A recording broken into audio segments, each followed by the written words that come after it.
تعزیہ کا مسئلہ، تعزیہ جو ہے اس کا مسئلہ مختلف بھی ہے. اتنا میں بتاؤں گا، کنفیوز نہیں ہونا، میں اتنا زیادہ مخالف نہیں ہوں اس چیزوں کا. رکھو، آپ پیتل کا بناتے بناؤ، تانبے کا بناتے بناؤ، سونے کا بناتے ہو بناؤ، اس میں حرج نہیں.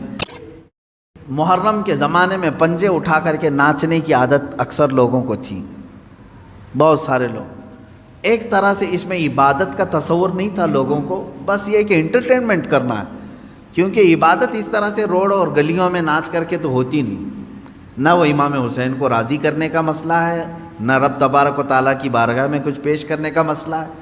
اگر اتنا ہی عبادت کا شوق ہوتا تو مسجدوں میں پنجے لے کر بیٹھ جاتے ہیں، قرآن پاک پڑھتے. سب کو معلوم ہے کہ سب سے افضل جگہ یہ ہے. وہ انٹرٹینمنٹ کرتے تھے.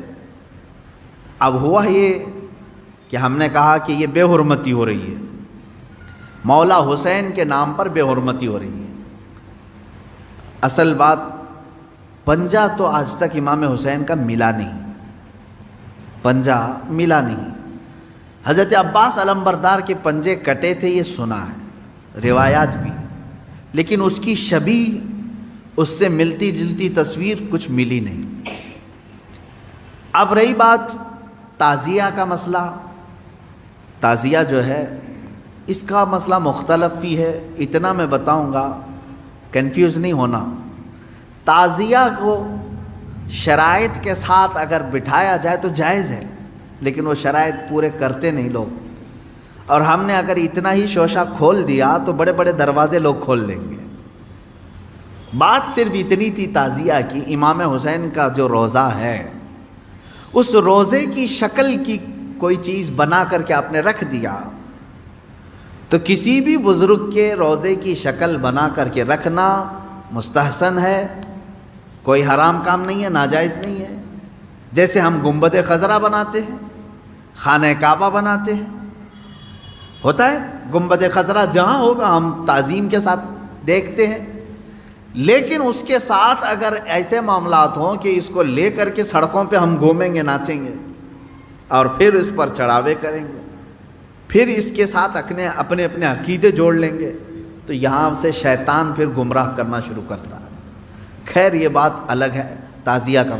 رہی بات پنجے کا، پنجے کی جو لاجک ہے وہ نہیں سمجھ میں آئی، مجھے کوئی سمجھا دے. میں نے اس سے قبل بھی بہت پہلے ہی کہا تھا، میں خود اٹھاؤں گا. پنجے کی کیا خصوصیت ہے؟ اگر امام حسین شہید کربلا رضی اللہ تعالیٰ عنہ کے ہاتھ کا نشان لے کر کے کوئی اٹھا کر گھومتا ہے، میں تو کہوں گا ہاتھ کیوں اٹھاتے ہو؟ اس سے بہتر ہے کہ مولا حسین کا قدم اٹھا کر کے گھومیں، کیونکہ ہمارے لیے ان کے قدم تک پہنچنا بھی بہت دور کی بات ہے. قدم اٹھا کر کے کوئی گھومتا ہوا نہیں دکھا مجھے، کوئی تلوار اٹھا کر کے دکھا. تو اس میں ہاتھ کی کیا خصوصیت ہے یہ تو مجھے لاجک اب تک نہیں معلوم. بہرحال ایک ٹاپک الگ ہے. اس کے اندر جو خرافات آ رہی تھیں، اس کے ساتھ عورتوں مردوں کا ساتھ ملنا، گانے باجے ڈھول تاشے اور طرح طرح کے اس میں خرافات لے کر کے اس کو کہاں سے کہاں تک پہنچایا تھا. شروع کس لیے ہوا ہوگا معلوم نہیں، پہنچا کس کام کے لیے بہت دور چلا گیا. اب میں جو بات کہنے جا رہا تھا وہ یہ تھی کہ چند سالوں پہلے ہم نے دیکھا بہت خرافات ہو رہی ہے. ایک جگہ ہم نے کہا منع ہے، انہوں نے فوراً اس کو ختم کر دیا، نہیں کریں گے. ہاں میں نے کہا کہ ٹھیک ہے، مولا حسین کے روضے کی شکل بناؤ، ہر گھر میں بنا کر کے رکھو، یاد کے لیے اچھا، اپنے بچوں کو دکھاؤ کہ یہ مولا حسین کا روضہ ہے. ہم جیسے گنبد خضرا رکھتے ہیں اپنے گھروں میں، خانہ کعبہ رکھتے ہیں، امام حسین کا روضہ رکھنے میں کون سی دقت کی بات ہے؟ میں اتنا زیادہ مخالف نہیں ہوں اس چیزوں کا. رکھو، آپ پیتل کا بناتے بناؤ، تانبے کا بناتے بناؤ، سونے کا بناتے ہو بناؤ، اس میں حرج نہیں. ہم جس چیز کی مخالفت کرتے ہیں وہ خرافات و حرام کاریاں جس کو باہر سڑکوں پر کیا جاتا ہے، میں اس کا مخالف ہوں. خیر بات آئی، بند ہو گئی. لیکن ہوتا کیا تھا معلوم ہے؟ چند دنوں کے بعد دوسرا محرم آیا تو گھر والے کہتے ہیں کہ حضرت وہ تو بند ہیں لیکن بچے ویسے ہی ناچ رہے ہیں، ہاتھ ایسے لمبے کر کے خود پنجہ بن گئے ہیں اور ناچ رہے ہیں. تو میں اس چیز کو مثال میں اس لیے بتا رہا ہوں کہ بنی اسرائیل بچھڑے کی پوجا کرتے تھے، حکم آیا ان کے قتل کا، قتل بھی ہوئے، بچھڑا بھی مار دیا گیا، لیکن زمانے تک ان کے دلوں سے بچھڑے کی محبت گئی نہیں تھی۔ وہی ذکر آج کی آیت میں نے پڑھا ہے۔ اللہ فرماتا ہے ثم اتخذوا العجل من بعد ما جاءتهم البینات، پھر یہ بچھڑے کو ایسا لے کر کے بیٹھے رہے جبکہ ان کے سامنے کھلی ہوئی نشانیاں تھیں۔ وَأُشْرِبُوا فِي قُلُوبِهِمُ الْعِجْلَ، اللہ فرماتا ہے ان کے دلوں میں ایسا لگتا ہے بچڑا پلا دیا گیا ہے، پی گئے ہیں بچڑے کو، اتنی محبت تھی، جبکہ روشن آیتیں اور دلیلیں دیکھی۔ تو خلاصہ یہ ہے میرے عزیزو، کہنے کا مطلب کہ بعض چیزیں گمراہیاں ایسی ہیں جن کو چھوڑنے کے بعد بھی وہ کچوکے لگاتی رہتی ہیں، برے گناہ بھی ایسے ہیں جن کو چھوڑنے کے بعد وہ دوبارہ دماغ میں وسوسے ڈالتے رہتے ہیں۔ ان کاموں کو حتمی طور پر اپنے تصور میں بھی نہ آئے۔ اعوذ باللہ من شر الشیطان الرجیم کثرت سے پڑھیں، اعوذ باللہ من شر الشیطان الرجیم، من شر الشیطان الرجیم۔ اے اللہ میں پناہ مانگتا ہوں تیری مردود شیطان کی ان شرارتوں سے جو میرے دماغ میں ڈال رہا ہے۔ تو یہ اسی کی طرف سے ہوتی ہیں، وہ پرانے راستے پر لے جانا چاہتا ہے، گمراہی کی طرف لانا چاہتا ہے، وہ خرابیاں جن کو تم چھوڑ کر کے آئے ہو یاد دلاتا ہے ایک بار اور چلا جاؤ۔ اس کے لیے کثرت سے یہ پڑھا کریں، جب جب ایسا وسوسہ آئے کہیں اعوذ باللہ من شر الشیطان الرجیم۔ آج ہی صبح گناہ سے توبہ کیا، سوچا کہ نہیں کروں گا یہ گناہ، لیکن رات ہوتے ہی پھر خیال آیا ایک بار اور کر لوں، میں بتا رہا ہوں فوراً اس وقت یہ پڑھو اعوذ باللہ من شر الشیطان الرجیم۔ اے اللہ میں تو چھوڑ چکا تھا شیطان مردود، پھر مجھے لا رہا ہے وسوسے، میں تیری پناہ مانگتا ہوں مردود شیطان کی شرارتوں سے۔ یہ باتیں یہاں تک ختم ہو گئیں، اور آگے کی جو آیت میں نے تلاوت کی تھی آج کی، اس میں اللہ تعالیٰ نے یہ فرمایا ہے کہ بنی اسرائیل کو ایک حکم یہ بھی تھا کہ یہ جب بیت المقدس میں جائیں تو سجدے کی حالت میں جائیں، لیکن ان میں سے بہت سارے نافرمان ایسے تھے کہ وہ اپنی سرین کو گھسیٹتے ہوئے ایسے جا رہے تھے۔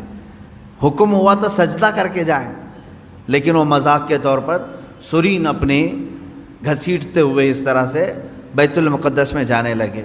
ایک نافرمان یہ کیا انہوں نے، اور پھر اللہ نے فرمایا تھا ہفتے کے دن شکار نہ کرنا، سنیچر کے دن شکار کرنا ان کے لیے حرام تھا۔ تو یہ بنی اسرائیل کیا کرتے تھے، جمعہ کے دن جال لگا کے آتے تھے مچھلیوں کا، اور اتوار کو جا کر کے لے کے آتے تھے۔ کہتے ہم سنیچر کو شکار نہیں کیے، جمعہ کو جال لگائے تھے، اتوار کو لے کے آئے، پھر مچھلیاں کون سے دن پھنسی تھی ہیں۔ تو اس طرح ہیلے بہانے کس کے لیے کرتے ہیں؟ اللہ کے لیے۔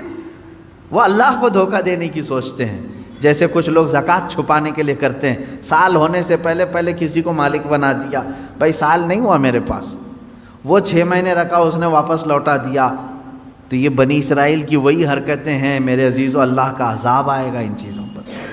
تم ایک دوسرے کو چھپا سکتے ہو بہت ساری باتیں، لیکن اللہ رب العزت سے کوئی چیز نہیں چھپے گی، تمہارے دلوں کے حالات سے وہ باخبر ہے۔ اور اللہ نے فرمایا ہم نے ان سے گاڑا عہد لیا تھا کہ یہ چیزیں نہیں کرو گے، پھر بھی انہوں نے کیا۔ فَبِمَا نَقْضِهِمْ مِيثَاقَهُمْ، اللہ فرماتا ہے تو ان کی کیسی بدعہدیوں کے سبب ہم نے ان پر لعنت کی ہے۔ یعنی وعدہ خلافی کرتے تھے یہ بنی اسرائیل یہودی، توبہ کرتے تھے اللہ آئندہ سے ایسا کبھی نہیں کریں گے، بچڑے کی پوجا میں لگ گئے۔ فرعون سے تو نجات دے دے ہم سب چھوڑ دیں گے، اللہ نے نجات دی، پھر وہی کرنے لگے۔ اور پھر اللہ تبارک و تعالیٰ نے ان سے فرمایا تھا کہ تم سجدہ کر کے جاؤ گے بیت المقدس میں، یہ جان بوجھ کر کے انہوں نے اپنے پیچھے والا حصہ گھسیٹتے ہوئے زمین پر اندر گئے، اور کہنے کا حکم تھا ان کو حتۃ نغفر لکم، مغفرت ہو اے اللہ۔ تو لیکن وہ کیا کہہ رہے تھے، حبۃ، اے دانا ہی دانا ہے، اناج ہی اناج چاہیے ہمیں۔ ایسی نافرمان قوم تھی۔ اللہ فرما رہا ہے تسبیح بولو مغفرت، اور وہ کہہ رہے ہیں گیہوں جوار، یعنی دانوں کے نام لے کر کے کہہ رہے تھے کہ یہ ملے ہم کو، فلاں ملے۔ تو یہ نافرمانیوں کے سبب اللہ تعالیٰ فرماتا ہے ہم نے ان پر عذاب نازل کیا، ان پر لعنت کی، اس لیے کہ وہ آیات الہی کے منکر ہوئے ہیں، اللہ کی آیتوں کے منکر ہوئے۔ یہاں سے بات، اور پھر اللہ تعالیٰ فرماتا ہے وَبِكُفْرِهِمْ وَقَوْلِهِمْ عَلَى مَرْيَمَ بُهْتَانًا عَظِيمًا، اور اس لیے بھی اللہ نے ان پر لعنت کی کہ انہوں نے کفر کیا اور مریم پر بڑا بہتان باندھا۔ یہ یہودی ہی تھے جو حضرت بی بی مریم پر تہمت لگاتے تھے کہ عورت ناپاک ہے، بغیر شوہر کے اس کو بچہ کیسے ہوا، اس نے غلط کاری کی ہے، بدکاری کی ہے، معاذ اللہ رب العالمین۔ ہزار تہمتیں سیدہ بی بی مریم سلام اللہ علیہا، وہ عفت معاب تھیں، طاہرہ تھیں، زاہدہ تھیں، عابدہ تھیں، بطول تھیں، جن کو کسی بشر نے چھوا نہیں، ان پر ان یہودیوں نے تہمتوں کی بوچھار لگائی۔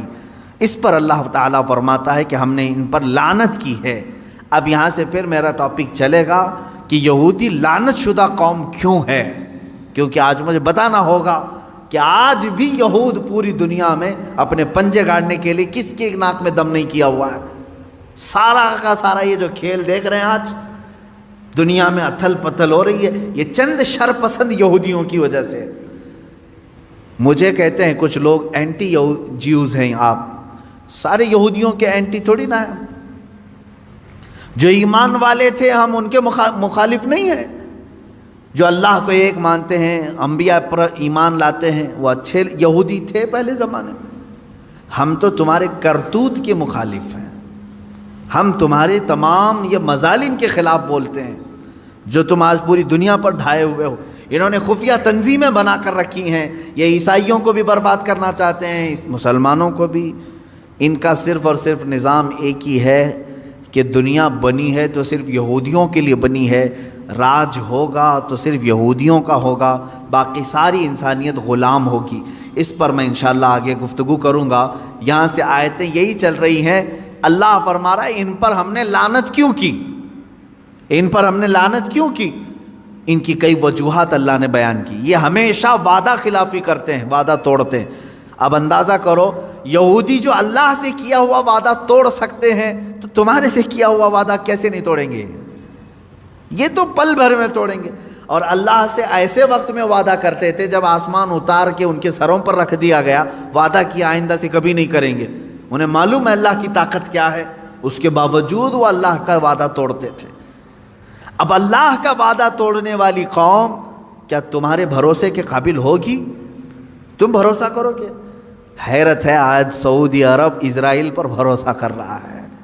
جو اللہ کا وعدہ توڑتی ہے وہ سعودی کا وعدہ کیوں نہیں توڑے گی؟ یہی یہود ہیں جو آج اسرائیل میں ہیں۔ حیرت ہوتی ہے، ابھی سعودی عرب نے اپنے تعلقات جو استوار کیے ہیں اسرائیل سے وہ یوں ہی نہیں کیے، اس کی وجہ ہے، میں نے اس سے قبل شاید کسی محفل میں آپ سے کہا تھا، سعودی عرب کو خطرہ ایسا لگنے لگا خطے میں کہ اب ہمارے دشمن بڑھ رہے ہیں، کیونکہ ترکی اب ببانگ دہل بولنا شروع کر چکا ہے۔ ترکی اپنی طاقت میں بہت آگے بڑھ رہا ہے، ترکی اپنا الگ الائنس بنا رہا ہے، کیونکہ سعودی عرب کا وہ IC ہمیشہ پہلے سے ہے، ایک آرگنائزیشن ہے اسلامک کنٹریز کا۔ ترکی اس میں سے الگ ہو کر، پاکستان اس میں سے الگ ہو کر، ایران الگ ہو کر، چائنا کو بھی یہ لوگ شامل کر کے، رشیا کو بھی شامل کر کے، قطر کو بھی لے کر یہ اپنا الائنس بنانے لگ گئے۔ ہمیں خوف، یہ سیاسی معاملات ہیں، جو دنیا کی سیاست پر نظر رکھتے ہیں وہ اچھی طرح جانتے ہیں۔ اب سعودی کو خطرہ ایران سے ہوا، خطرہ ترکی سے ہوا، تو گود میں جا کر بیٹھا اسرائیل کے، کہ آپ ہمارے مائی باپا ہو، آپ ہماری حفاظت کر لینا۔ اسرائیل نے ہاتھ رکھ دیا سعودی کو، تو میرا بچہ ہے اگرچہ ناجائز ہے، ہم تو تیری پرورش کریں گے، ہم تیرے بیک سپورٹ رہیں گے۔ بس اتنی سی بات ہے کہ اسرائیل کا سپورٹ سعودی کو ملا اور UAE کو ملا۔ دبئی کی عمارتیں ہل رہی ہیں، کس بات پر؟ خوف سے۔ ہم نے تو آسمان چھوتی ہوئی عمارتیں بنائی، سیکورٹی تو نہیں ہے۔ جب آس پاس کے دشمن ملک، یعنی ملک دشمن ہو جائیں گے تو خطرہ ان کی بلڈنگوں پر بھی ہے، ہمیشہ لہرا رہی ہیں خوف سے۔ تو ظاہر سی بات ہے ایک کسی ایسے کا ہاتھ ان کو چاہیے، لیکن انہوں نے کس کا ہاتھ پکڑا؟ اسرائیل کا ہاتھ پکڑا۔ یہ ہے اصل وجہ، ان کو اپنا خود کا علاقہ محفوظ کرنے کے لیے اسرائیل کا سہارا لینا پڑا۔ لیکن یہ وہ قوم ہے جو اسلام کا نام لیتی ہے۔ کاش یہ قرآن پڑھے ہوتے تو میں سمجھتا ہوں ذرا برابر ان کے دل میں ایمان ہوتا تو کبھی ایسی قوم پر بھروسہ نہیں کرتے جس قوم پر اللہ نے ہر نماز میں، ہر رکعت میں لعنت کرنے کا حکم دیا ہے، غیر المغضوب علیہم ولا الضالین۔ سورہ فاتحہ میں ہم کہتے ہیں اے اللہ ہم کو یہودیوں کے راستے پر نہ چلا، وہ مغضوب ہیں۔ مغضوب کا مطلب اللہ کا غضب ہے ان کے اوپر۔ جس قوم پر اللہ کا غضب ہے ان سے ہاتھ ملانا کہاں کا اسلام ہے؟ ہاں تمہارے سیاسی معاملات کے لیے ہاتھ ملاؤ، چوم لو، تم کو جو بوسے دینا وہ بوسے دے لو، تمہارے معاملات الگ ہیں، لیکن میرے عزیزو اس طرح راستے ہموار کر لینا کہ تو میرا بھائی میں تیرا بھائی، آگ اور پانی ایک ہو نہیں سکتے۔ دیکھنا ایک وقت آئے گا، ہو سکتا ہے میری زبان بند کر دیں، لیکن میرے عزیزو جو کہہ رہا ہوں قرآن کی بات کہہ رہا ہوں۔ جو قوم عہد شکنی کرتی ہے، وعدہ خلافی کرنے میں مشہور ہے، اللہ نے قرآن میں فرمایا وہ اس سعودی کا وعدہ کب تک پورا کرے گی؟ دیکھو آپ انتظار کرو، ان کے اوپر جو ہاتھ رکھا ہے یہ کب تک رہے گا؟ جب تک اس کا خود کا مفاد رہے گا اس وقت تک اس کا ہاتھ رہے گا، اور جہاں ان کا مفاد ختم ہوا ان سعودیوں کو بندروں کی طرح نچائیں گے اور جیلوں میں ڈالیں گے۔ اس خطے پر وہ خود قابض ہوں گے، کیونکہ ان کا خود کا خواب ہے کہ ہم کو گریٹر اسرائیل بنانا ہے جو مدینے تک جائے گا۔ اسرائیل اتنا بڑا بنے گا کہ شام بھی اس میں آئے گا، جارڈن بھی اس میں آئے گا، اور پھر عراق کا کچھ حصہ آئے گا، مصر کا کچھ حصہ آئے گا، اور مدینے تک آئے گا۔ سعودی عرب اتنا بڑا ایک اسرائیل بنانے کا خواب ہے۔ آپ میپ دیکھ لیں گریٹر اسرائیل کا، اس میپ کے اوپر وہ کام کر رہے ہیں، محنت کر رہے ہیں، اور سعودی عرب یہ سوچ رہا ہے کہ ہماری یہ سیکورٹی کے لیے ہمارے تک آ رہے ہیں، چند دنوں کے بعد تمہاری کرسیاں ہل جائیں گی، اور اللہ رب العزت ہلائے گا۔ کیوں نہیں؟ اس لیے کہ پوری امت مسلمہ کے ساتھ تم نے دھوکہ کیا ہے۔ خادم الحرمین شریفین کہہ کر کے، یہ جن کے بارے میں اقبال نے بہت پہلے کہا تھا، یہی وہ شیخ حرم ہے جو چرا کے بیچ کھاتا ہے، گلی میں بو زردلق اویس و چادر زہرا۔ یہ اقبال کا قول ہے۔ یہاں جتنی مقدسات تھی ان کو بیچ کر کھانے کے لیے بیٹھا ہوا شیخ حرم ہے۔ یہ در حقیقت یہ نہ خادم الحرمین ہے، نہ خادم الاسلام ہے، نہ خادم المسلمین ہے، یہ تو صرف خادم الیہود ہیں۔ خادم الیہود ہیں، وہ جو کہیں اس پر عمل۔ اب یہاں سے قرآن کی آیتیں اسی پر چلیں گی۔ اللہ نے اگر زندگی باقی رہی تو اس پر میں گفتگو کروں گا کہ یہ لعنت شدہ قوم کیوں ہے، کن حرکتوں کی وجہ سے اللہ نے ان کو قیامت تک ملعون کہا ہے۔ یہ لعنت ہوتی رہے گی ان پر۔ اللہ رب العزت اس قوم کی نحوستوں سے ہمیں بچا ہے، اور اس کی تمام تر دراندازیاں جو اسلام اور مسلمانوں کے لیے ہو رہی ہیں، مولا تعالیٰ اسلام اور سنیت کو ان کی دراندازیوں سے محفوظ رکھے۔ خلاق العالمین یہود و نصارہ کی تمام برے منصوبوں کو تو خاک میں ملا دے، اسلام و سنیت کا بول بالا فرما۔ حضور اکرم صلی اللہ علیہ وسلم کے پاس ایک جماعت آئی، انہوں نے سوال کیا کہ آسمان سے کتاب اتار کر ہمیں دکھائیں۔ تو اللہ تعالیٰ نے فرمایا یہ تو آپ سے یہ سوال کی ہے کہ آسمان سے کتاب اتار کر کے دکھائیں، اس سے بھی بڑا سوال انہوں نے موسیٰ علیہ السلام سے کیا تھا۔ کیا سوال کیا تھا؟ ارنا اللہ جہرتاً، اللہ کو کھلے طور پر ہمیں دکھواؤ، ہمیں اللہ کا دیدار کراؤ تب ہم ایمان لائیں گے۔ تو یہ اس طرح کی جماعت ہے، اس سے بھی بڑا سوال کر چکی ہے موسیٰ علیہ السلام سے۔ اللہ تعالیٰ نے فرمایا ان کی انہی حرکتوں پر اللہ نے ان پر عذاب نازل کیا، یعنی بجلی کڑک جو ہے ان کو آ کر گھیر چکی تھی۔ پھر اس کے بعد اتنی بڑی نشانیاں دیکھ کر کے اب انہیں باز آ جانا چاہیے پرانی عادتوں سے، لیکن ان یہودیوں کی ایک عادت یہ بھی ہوئی کہ وہ بچھڑے کی پوجا میں لگ گئے۔ یہ بچھڑا کیا تھا، کیا پوجا ہوئی، اس کی تاریخ ہے، سورہ بقرہ میں بھی اس کی بات گزر چکی ہے، اور 16ویں پارے میں سورہ طٰہٰ میں بھی اس کا تذکرہ موجود ہے۔ بات در حقیقت یہ تھی کہ موسیٰ علیہ السلام کی جماعت میں سامری نام کا ایک شخص تھا۔ سامری حضرت موسیٰ علیہ السلام کی امت میں سے ہے اور قریبی تھا۔ جب فرعون کے لشکر نے پیچھا کیا موسیٰ علیہ السلام کی قوم کا، ایمان والوں کا، اور فرعون کا لشکر بہت بھاری بڑا حملہ آور ہوا، موسیٰ علیہ السلام اپنی جماعت کو لے کر کے نکلے۔ اب ایسی جگہ پر پہنچے کہ سامنے سمندر ہے اور پیچھے فرعون کا لشکر ہے، راستے بند ہو چکے تھے۔ آگے جاتے تو سمندر میں ڈوبنا ہے، پیچھے جائیں تو فرعون کے لشکر ہی ہلاک کریں گے۔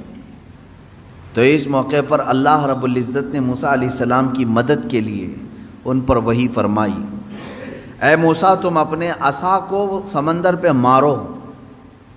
تو حضرت موسیٰ علیہ السلام نے سمندر پہ مارا تو 12 راستے اس میں نکلے، 12 راستے، کھلے ہوئے راستے، ایسے کہ دھول اڑتی تھی سمندر کے درمیان۔ اب موسیٰ علیہ السلام کی امت میں 12 قبیلے تھے، 12 خاندان تھے۔ ان ہر ایک قبیلے کو موسیٰ علیہ السلام نے حکم فرمایا کہ ایک ایک اپنا راستہ لے لے اور نکل جائے سمندر کے دوسرے طرف۔ موسیٰ علیہ السلام کی جماعت ان راستوں پر چل پڑی۔ فرعون کی لشکری پیچھا کرتے کرتے قریب تک آ گئے۔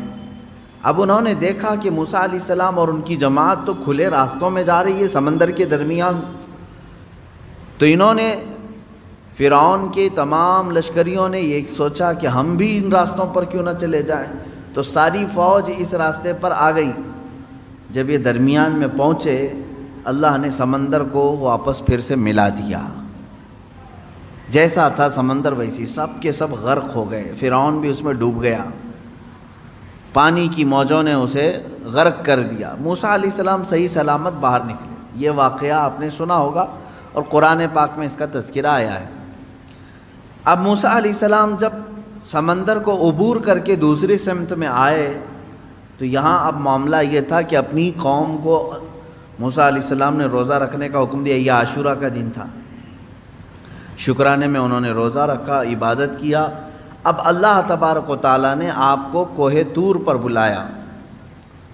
طور ایک پہاڑ ہے، آج بھی مصر میں سینا ایک علاقہ ہے اور اتنی لمبی پہاڑیوں کا سلسلہ ہے کہ ختم نہیں ہوتا، تقریباً 100 کلومیٹر تک بھی آپ جائیں تو پہاڑ ہی ہے، بیچ میں کوئی گیپ نہیں ملے گا۔ یہ پہاڑیوں کا سلسلہ ہے اور انہی میں سے ایک پہاڑ ہے سینا، اس کو طور سینا اس کو کہتے ہیں۔ اس پہاڑی کو مقدس کہا گیا ہے اس لیے کہ اللہ تبارک و تعالیٰ نے وہاں موسیٰ علیہ السلام کو بلایا۔ موسیٰ علیہ السلام اپنی قوم میں اپنے بھائی ہارون علیہ السلام کو نائب بنا کر کے گئے۔ ہارون علیہ السلام طبیعت کے بڑے نرم مزاج تھے، بڑے نرم سے۔ موسیٰ علیہ السلام کا جلال اور ان کے تمام رعب و دبدبے سے لوگ خوف کھاتے تھے، ڈرتے تھے۔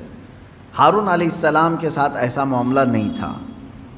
موسیٰ علیہ السلام جب کوہ طور پر گئے تو 40 دن تک قیام کیا، واپس نہیں آئے اپنی قوم کے پاس۔ 40 دن تک وہیں ٹھہرے رہے کیونکہ تورات اتر رہی تھی۔ کوہ طور پر جب آپ گئے تو تورات جو اللہ کی کتاب ہے وہ اتاری جا رہی تھی۔ 40 دن لگ گئے، تو 40 دن جو یہ گیپ ہوا موسیٰ علیہ السلام کا، یہاں ان کی قوم میں کچھ خرابیاں شروع ہو گئیں، کچھ برائیاں شروع ہوئی، کچھ نہیں بلکہ بڑی بھیانک برائیاں۔ سامری نام کا جو شخص جس کے متعلق میں نے کہا، یہ بہت ہی چالاک آدمی تھا، چتر آدمی تھا۔ اس نے سارے لوگوں کے پاس جو سونا چاندی تھا سب جمع کروا لیا، سب نے سونا چاندی جمع کیا۔ کیوں؟ وہ کہہ رہا تھا میں تمہارا خدا سامنے دکھاؤں گا تمہیں۔ ہو سکتا ہے اس زمانے کا وہ ڈھکوسلا پیر ہوگا، جیسے آج بھیجے میں دکھانے والے ہیں، اس وقت وہ میٹل میں دکھا رہا تھا۔ تو اس نے کہا کہ تم سب کے سب سونا اور چاندی لے کر کے آؤ۔ سب لے کر کے آئے، جس کے پاس جتنا سونا چاندی تھا وہ سب لا کر کے جمع کیے۔ اب وہ کافی بڑی تعداد میں ہوا۔ اب سامری نے کیا کیا، یہ سونا چاندی سب کا لے کر کے میلٹ کیا، اس کو میلٹ کیا، گرما کر کے پگھلایا، پگھلا کر کے اس سے ایک بچھڑا بنایا، بیل کا بچہ۔ اور بچھڑا جب سونے اور چاندی کے سارے دھاتوں سے مل کر کے بنا تو بڑا خوبصورت بچھڑا تھا۔ واللہ عالم اس کے ذہن میں کیا بات تھی، کیا چل رہا تھا اس کے دماغ میں۔ ہو سکتا ہے اس زمانے کا وہ بہت ہی ذہین و فتین آدمی ہو۔ تو اس نے بچھڑے کو بنانے کے بعد اب کیا کیا، اس بچھڑے میں کچھ ایسی چیز ڈال دی جس سے وہ بچھڑا بولنے کے قابل ہوا۔ سیل نہیں، بیٹری نہیں یا کمپیوٹر کا زمانہ نہیں، بچڑا صاف بولتا تھا، لوگ اپنی حاجتیں لے کر کے آتے تھے، بچڑا ان سے بات کرتا تھا۔ اب سامری نے کیا کہا، اس بچڑے کو بنا کر کے کہا الہنا و الہ موسیٰ، موسیٰ کا خدا بھی یہی ہے اور ہمارا خدا بھی یہی ہے، موسیٰ طور پر گئے ہیں، خدا ہمارے پاس آ گیا ہے۔ تو سب کے دماغ میں بات آ گئی۔ اس زمانے میں ظاہر سی بات ہے بچڑا بولے گا تو تعجب ہی کی بات ہوگی، 4000 سال پہلے کی بات کر رہا ہوں۔ آج سے آپ میں سے بڑے حضرات بھی یہاں پر موجود ہوں گے، موبائل کا تصور بھی نہیں رہا ہوگا کہ کوئی ڈبہ ایسا ہوگا چھوٹا سا جس میں سے بات آ سکتی ہے۔ فون کو ہی لے کر کے، وائرلیس فون کو ہی لے کر کے لوگ عجب عجب حرکتیں کرتے تھے۔ ہم موبائل کے بھی زمانے کو ابھی دیکھ رہے ہیں نا۔ اب جو بزرگ حضرات ہیں انہوں نے سوچا بھی نہیں ہوگا کہ موبائل بغیر وائر کے کنیکشن کے ایک جگہ سے دوسری جگہ کیسے بات کرا دے گا۔ بات نہیں، پورے ویڈیو کر کے ایک دوسرے کو دکھا بھی دیتا ہے۔ یہ چند سالوں پہلے نہیں تھا۔ تو ہمارے جو باپ دادا تھے ان کے لیے تو تعجب کا ہی مقام ہوگا نا۔ اب یہ 3000 4000 سال کے عرصے پہلے کی بات کر رہا ہوں۔ اس زمانے میں اگر کوئی بچڑا بولنے لگے، بات کرنے لگے تو کیا تعجب کی بات نہیں؟ آج بھی تعجب کی بات ہے جب گنپتی بول رہی ہے یا دودھ پی رہی ہے تو لوگ اس کی پوجا کے لیے ہیں، جاتے ہیں، ہوتا نہیں ہے؟ بات مشہور ہوتی ہے کہیں کہیں کی، ہم تو جا کر دیکھے نہیں ہیں، ہوتا ہوگا، ہمیں تو معلوم نہیں ہے۔ لیکن آج بھی اس ترقی یافتہ زمانے میں بیٹری کا زمانہ ہے، سیل کا زمانہ ہے، الیکٹرانک ساری چیزیں آ گئی ہیں، لیکن اکا دکا خبریں آج بھی کسی گاؤں سے آتی ہیں کہ فلاں بھگوان دودھ پی رہے ہیں یا لڈو کھا رہے ہیں، تو لوگ یقین بھی کرتے ہیں اور اس کی طرف چڑھاوے زیادہ بھی ہوتے ہیں۔ تو اب آپ اندازہ کرو 3000 سال پہلے جب سامری نے بچڑے کو لائیو بولتا ہوا دکھا دیا تو کیا ان کے عقیدوں کا کیا حال ہوا ہوگا۔ اسی لیے میجورٹی اس میں اس کی عبادت میں لگ گئے۔ بچڑے کی ایسی محبت رچ بس گئی کہ سجدہ بھی اسے کرنے لگے، مانگنے بھی اس سے لگے، اعتکاف بھی کرنے لگے، نظر و نیاز بھی کرنے لگے، منتیں کرنے لگ گئے بچڑے کے سامنے۔ یہ 40 دن میں اتنا سب برا حال ہو گیا۔ ایمان والی قوم کا، فرعون کا نہیں، ایمان والی قوم کا یہ حال ہو گیا۔ موسیٰ علیہ السلام 40 دن کے بعد واپس تشریف لائے۔ اچھا، ان دنوں میں آپ کے ذہن میں یہ سوال آ سکتا ہے ہارون علیہ السلام کیا کر رہے تھے؟ کیونکہ موسیٰ علیہ السلام کے بھائی ہیں اور ان کو وہ نائب بنا کر کے بھیجے تھے۔ ہارون علیہ السلام کو جو منع کرنا تھا وہ منع کرتے رہے، لیکن اکثریت جو ہے وہ سامری کے جادو کو دیکھ کر کے اس طرف چل پڑی۔